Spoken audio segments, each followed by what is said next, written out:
Jaya TV நேர்களுக்கு வணக்கம். நான் ஷப்தீனா. சுவையும் ஆரோக்கியம் இருந்த அமோக சமையல இன்னைக்கு நம்ம பார்க்குற ரெசிபி என்ன பார்த்தீங்கன்னா காய் சிக்கன் தொக்கு.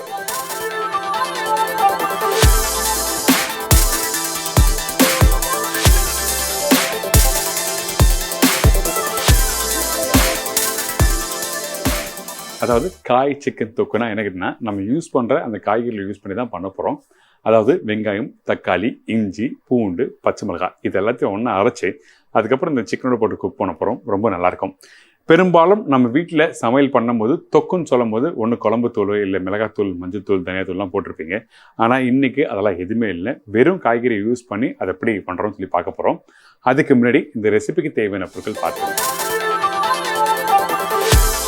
காய் சிக்கன் தொக்கு தேவையான பொருட்கள்: சிக்கன் 1/4 கிலோ, வெங்காயம் 2 நம்பர், பெரிய சைஸ் தக்காளி 1 நம்பர், பச்சை மிளகாய் 4லேருந்து 5 நம்பர், பூண்டு ஒரு 10 பல்லு, இஞ்சி 2 சின்ன துண்டு, சோம்பு 1/2 டீஸ்பூன், உப்பு தேவையான அளவு, நல்லெண்ணெய் சமைக்கிறதுக்கு தேவையான அளவு. ஸோ இப்போ இந்த ரெசிபி தேவையான பொருட்கள் பார்த்துருப்பீங்க. ரெசிபி பேர் பார்க்கும்போது நீங்கள் எல்லாருமே இது என்ன புதுசாக இருக்குது, நம்ம வீட்டில் ட்ரை பண்ணியிருக்க மாட்டோமே அப்படின்னு சொல்லியிருப்பீங்க.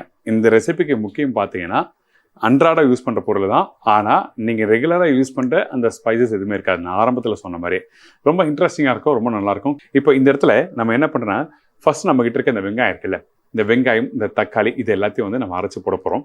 அதனால் இந்த வெங்காயம் பொடிச்சு கட் பண்ணி வச்சுருக்கேன். நீங்கள் வீட்டில் பொடிசாக கட் பண்ண அவசியம் இல்லை. இது 1/4 இல்லை 1/6 கூட நீங்கள் கட் பண்ணி போட்டுடலாம். சரிங்களா?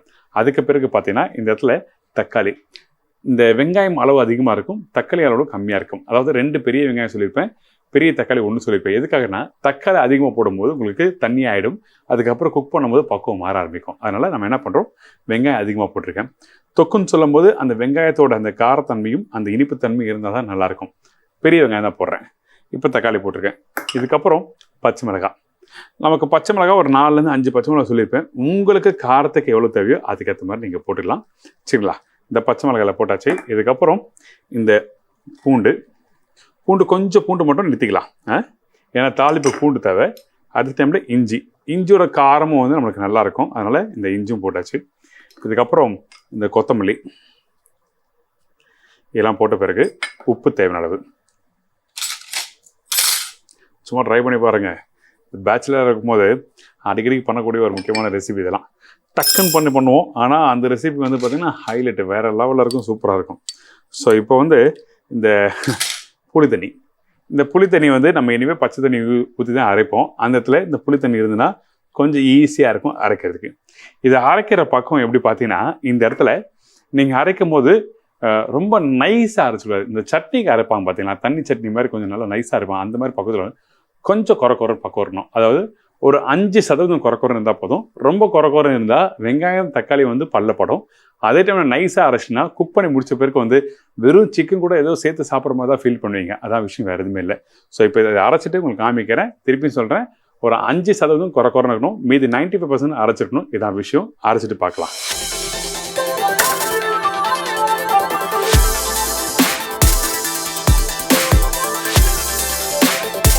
இப்போது நான் ரெடி பண்ணி வச்சுருக்கேன். அதாவது அந்த வெங்காயம், தக்காளி, கொத்தமல்லி எல்லாத்தையும் அரைச்சி ரெடி பண்ணி வச்சுருக்கேன். இங்கே அரைச்ச பக்கம் பார்த்தா தெரியும் உங்களுக்கு. அந்த மேலே அந்த கொத்தமல்லி, அந்த வெங்காயம், இந்த பச்சை மிளகாய் கொஞ்சம் குறை பக்கம் இருக்கும். இதுதான் கரெக்டான பக்குவம். இதே மாதிரி அரைச்சிருங்க. நைஸாக அரைச்சிங்கன்னா நல்லா இருக்காது. அதுதான் ரொம்ப முக்கியமான விஷயம். இப்போது இதை நீங்கள் சாப்பிட்டு பார்த்துச்சிங்க, அந்த காரம், புளிப்பு அந்த இதெல்லாம் நல்லாவே தெரியும். இதில் கொஞ்சம் லைட்டாக சக்கரை போட்டு நீங்கள் இதை சட்னியாக தொட்டு சாப்பிட்லாம், ரைஸில் சாப்பிட்லாம். இது மாதிரி பருப்பு சோறுலாம் சாப்பிட்றோம் பார்த்தீங்கன்னா, அந்த டைமில் தொட்டு சாப்பிட்றதுக்கு ரொம்ப நல்லாயிருக்கும். ட்ரை பண்ணி பாருங்கள். அப்படி டிஃபன் சாப்பிட்றீங்கன்னா அந்த டைம் லைட்டாக சுகர் போடலாம். டிஃபன் இல்லாமல் ரைஸோடு சாப்பிட்றீங்கன்னா இதை அப்படியே தொட்டு சாப்பிட்டா ரொம்ப நல்லாயிருக்கும். சரிங்களா? இப்போ இவர் இப்படி எடுத்து ஓரமாக அப்படி வச்சிடலாம். இதுக்கப்புறம் நம்ம என்ன பண்ணுறோன்னா, இந்த சமையலுக்கு நல்லெண்ணெய் பெஸ்ட்டாக இருக்கும், வேறு எதுவும் வேண்டாம். நல்லெண்ணெய் ஊற்றிருக்கேன். இந்த நல்லெண்ணெய் ஊற்றின பிறகு நம்ம என்ன பண்ணுறோன்னா, இதில் தாளிப்பு சோம்பு ரொம்ப ரொம்ப முக்கியம்.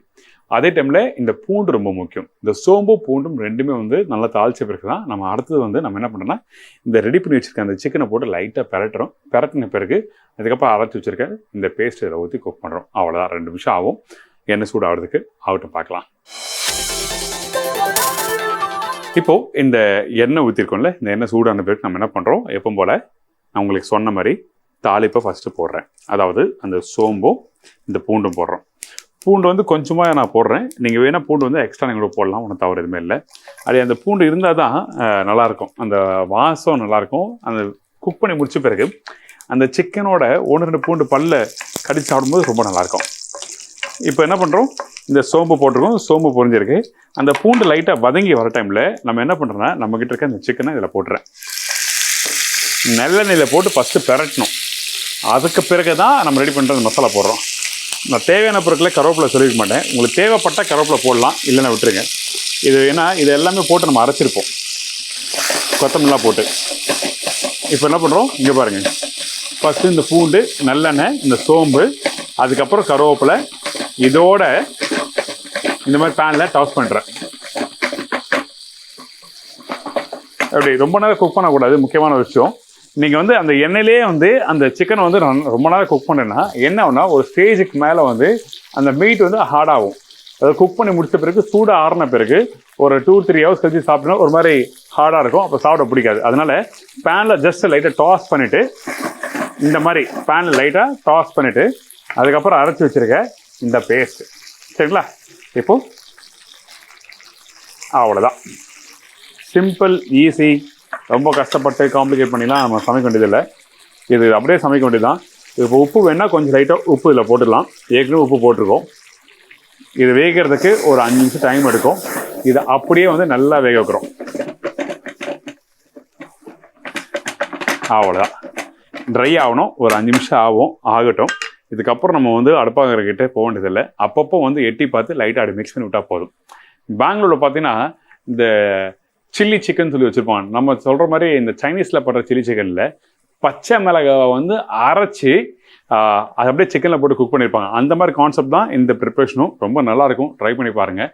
இதெல்லாம் வெந்த பிறகு அந்த புளிப்பு, காரம், அந்த சிக்கனோட வாசத்தோடு சாப்பிட்றதுக்கு ரொம்ப சூப்பராகும்.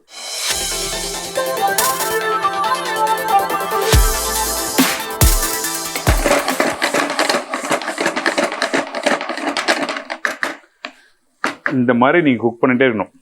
அப்பப்போ நீங்கள் லைட்டாக மிக்ஸ் பண்ணணும். இல்லை தண்ணி எதுவுமே யூஸ் பண்ண முடியல. தண்ணி நீங்கள் யூஸ் பண்ணால் கண்டிப்பாக என்னென்னா அது கிரேவி மாதிரி ஆகிடும். அப்படி கிரேவி மாதிரி இருந்தால் சாப்பிட பிடிக்காது. ஸோ அந்த டைமில் அந்த பேனில் அப்பப்போ மிக்ஸ் பண்ணி குக் பண்ணும்போது உங்களுக்கு பார்த்தீங்கன்னா இந்த மாதிரி பக்குவத்தில் வரும். அந்த சிக்கன் பீசஸோட நீங்கள் ஒரு சின்ன கண்டி எடுத்து காமிக்கிறேன் பாருங்கள்.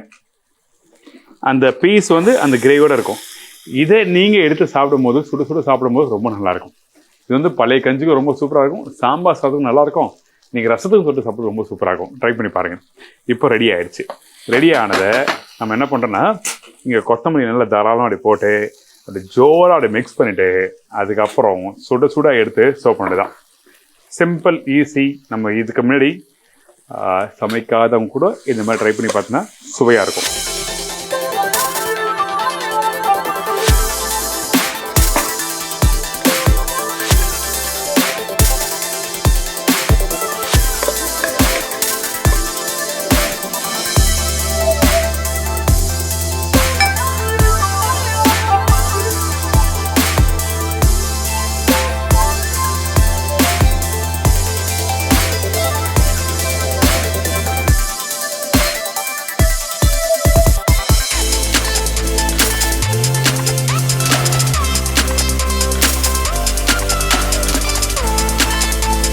பார்த்தீங்களா, இந்த காய் சிக்கன் தொக்கு எப்படி பண்ணுறது உங்களால் தெரிஞ்சிருக்கும். கண்டிப்பாக ட்ரை பண்ணி பாருங்கள். ரொம்ப சிம்பிள் தான், ஈஸியான மெத்தட் சொல்லி கொடுத்துருக்கேன். ஆனால் நல்லா டேஸ்ட்டாக இருக்கும். நான் சொன்ன மாதிரி பழைய சோறாக இருக்கட்டும், இல்லை மோர் சாதமாகட்டும், இல்லை சாம்பார் சாதத்துக்கெல்லாம் தொட்டு சாப்பிட்றதுக்கு அந்தளவுக்கு பிரமாதமான ஒரு ரெசிபி. கண்டிப்பாக ட்ரை பண்ணி பார்த்துட்டு ஃபீட்பேக் கொடுங்க. இதே மாதிரி நான் இன்னொரு நாள் ஒரு புது ரெசிபி சந்திக்கிறேன். நன்றி, வணக்கம். C you, bye, take.